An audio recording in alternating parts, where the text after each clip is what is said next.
একটি জীবন যা ১৭ বছর ধরে অন্য একজন মানুষের জন্য বিলিয়ে দেওয়া হয়েছিল, আজ হঠাৎ করে হারিয়ে গেছে সব। সেই মানুষ যে ছিলেন রাজনৈতিক ইতিহাসের ছায়া, আজ তার নিজের জীবনের একাকিত্বে হারিয়েছেন সব। ফাতেমা বেগম, খালেদা জিয়ার নীরব সঙ্গী, তার হাতের ছায়া।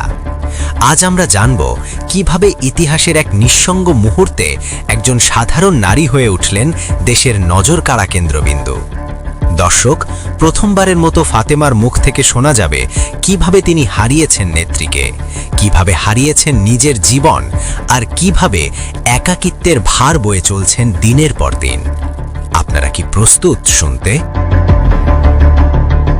ফাতেমা বেগম, যিনি শেষ নিঃশ্বাস পর্যন্ত খালেদা জিয়ার পাশে ছিলেন। রাজনীতি, পদ, মর্যাদা সব ঊর্ধ্বে উঠে মানুষের প্রতি মানুষের ভালোবাসা কত গভীর হতে পারে তার জীবন্ত প্রমাণ ফাতেমা। তিনি শুধু নেত্রীর পরিচারিকা নন, ছিলেন নেত্রীর ছায়ার মতো সঙ্গী। অনেকের মনে প্রশ্ন, একটি জীবন শুধু অন্যের জন্য দেওয়া যায়? ফাতেমা প্রমাণ করেছেন, হ্যাঁ। খালেদা জিয়ার মৃত্যুর পর ফাতেমা হঠাৎ এক ছুটি পেয়েছেন, কিন্তু আনন্দের নয়, বিষাদের। প্রিয় নেত্রীকে হারানোর শোক, যাকে তিনি নিজের পরিবার হিসেবে নিয়েছিলেন, এখন তাকে ছুঁয়ে যাচ্ছে এক শূন্যতা। ২০০৯ সালে এক পূর্ব পরিচিতের মাধ্যমে ফাতেমা খালেদা জিয়ার বাসায় কাজ শুরু করেন। সেখান থেকে শুরু হয় এক দীর্ঘ সহযাত্রা। বছরের পর বছর নেত্রীর ছায়ার মতো পাশে থাকা ফাতেমা আজ একেবারে একা। বাসা, হাসপাতাল, কারাবাস, যেখানে খালেদা জিয়া সেখানে ফাতেমা। অসুস্থতার সময় দৈনন্দিন দেখভাল, ওষুধ খাওয়ানো, চিকিৎসকদের সঙ্গে যোগাযোগ, মানসিক সঙ্গ, সব দায়িত্ব ফাতেমার কাঁধে। ২০১৮ সালে খালেদা জিয়া কারাবন্দী হলে আদালতের অনুমতিতে ফাতেমা তাকে কারাগারেও সহায়তা করেন। গণমাধ্যমে পরিচিত হন নেত্রীর ছায়া সঙ্গে হিসেবে। রাজনৈতিক পরিচয় না থাকলেও নেত্রীর প্রতি দায়বদ্ধতা, আনুগত্য প্রশ্নাতীত।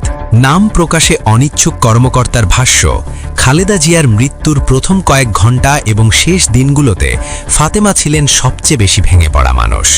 নীরবে কেঁদেছেন, চোখ মুছে মুছেই শেষ বিদায়ের প্রস্তুতি করেছেন। ঘনিষ্ঠ সূত্র জানিয়েছে, যার জীবন নেত্রীর জন্য আবর্তিত ছিল, সে এখন এক শূন্যতায়। দৈনন্দিন রুটিন, দায়িত্ব, জীবনযাত্রার উদ্দেশ্য সবকিছু নেত্রীর সঙ্গে জড়িয়েছিল। ফাতেমা শারীরিকভাবে স্থিতিশীল হলেও মানসিকভাবে গভীর শোকে আচ্ছন্ন। অধিকাংশ সময় নীরব, কাঁদছেন। খালেদা জিয়ার ব্যবহৃত জিনিসপত্র নাড়ছেন। মরদেহবাহী গাড়িতে এসে দেখছেন। মনে হয় নেত্রীর স্মৃতি এবং দায়িত্ববোধ এখনও তাকে তাড়িয়ে বেড়াচ্ছে। ফাতেমার বাবা ঢাকার শাহজাহানপুরে ফার্নিচারের দোকানে কাজ করতেন। 4 মেয়ে, 1 ছেলের মধ্যে ফাতেমা বড়। মাত্র ক্লাস 3 পর্যন্ত পড়াশোনা। ভোলা সদর উপজেলার কাচিয়া এলাকার মোহাম্মদ হারুনের সঙ্গে সংসার। 1 মেয়ে, 1 ছেলে, পরে স্বামী মারা যান। এরপর ফাতেমা খালেদা জিয়ার বাসায় গৃহপরিচারিকার কাজ শুরু করেন। মেয়ে জাকিয়া ইসলাম রিয়ার 19 বছর, বাণিজ্য বিভাগের ডিগ্রি কলেজে পড়াশোনা। ছেলে মোহাম্মদ রিফাত 15 বছর, বিজ্ঞান বিভাগে 10ম শ্রেণী। পুঁজি নেই, মা বেকার। প্রশ্ন ওঠে, কে দাঁড়াবে ফাতেমার পাশে?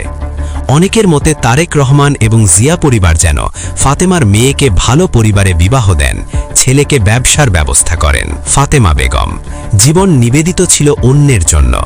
আজকে তিনি নিজেই বাঁচার পথে হাঁটতে পারবেন, নাকি এই নিঃসঙ্গতা তার জীবন ভেঙে দেবে? দর্শক, প্রতিটি মুহূর্ত আপনাকে প্রশ্ন করবে, মানুষ কি সত্যি নিজের জীবন পুরোপুরি দিতে পারে আর বেঁচে থাকতে পারে?